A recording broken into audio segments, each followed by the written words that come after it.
Good afternoon. I'm Rick Minnow with Inman Farm Heritage Days, here to talk to you about this WD Allis Chalmers. I've known this tractor pretty much my whole life. It belonged to Mr. Edward Ballard, and it was always known around here as his hay raking tractor. And when I was 16 years old, I started driving this tractor some and helping him. And a couple of summers after that, I worked for him about the whole summer and drove it all over around here raking hay and did other chores with it.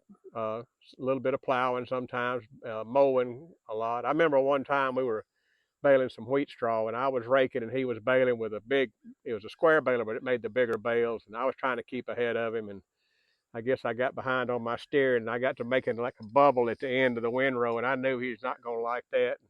I remember meeting him in the row and he'd be saying, tighten up those corners, tighten up those corners. But anyway, I had all good memories from back in the day. And even after I got older and started farming on my own, I still, every chance I got, I try to help him out, and I drove it a lot then. But he passed away in 1992, and I kind of lost track of it after that. And then several years ago, they were liquidating his farm equipment. We were able to purchase this and some of the same old trucks I used to drive and some of the equipment they had over there, and it really means a lot to me. And when we got it home, it was the usual thing you find. One that's been sitting a long time. The spark plugs had been out of it forever and the engine was stuck.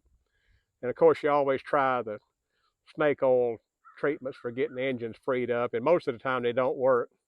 But this one, I was just about to give up on it, and my granddaughter Abigail had some of her friends over, and they ordered takeout or delivered pizza, and they always get a couple of liter bottles or 2 liter, whatever they are, of Coca-Cola, and then don't drink half of it. So I came down here and poured the leftover Coca-Cola in here, and I was just about to take the engine apart. And I tried it one more time and it buzzed a little bit. So I got that out of there and put some more in there and got it back, got where it turned pretty good. So we got ready to try to crank it. And the first go round, I had a magnet on it. It was really hot.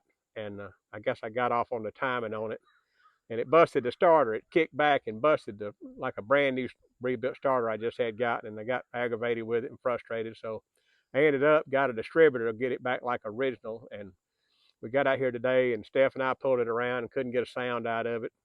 We went back and checked the timing and we were off about a notch on this, so we adjusted the distributor, put a little oil in the cylinder and pulled it off, and I bet it didn't go 6 feet. It was up and running. I got to drive it again. Like I say, it's like going back to the early 1970s driving this thing. But I go a lot of times going to Fayetteville thinking about I drove this thing from Inman to Fayetteville, which is about 5 or 6 miles, sometimes north of Fayetteville. He farmed up around where the Fayette Pavilion is and drive it up there and rake straw or hay, and just a lot of memories on it, and just means a lot to me to get it back going again.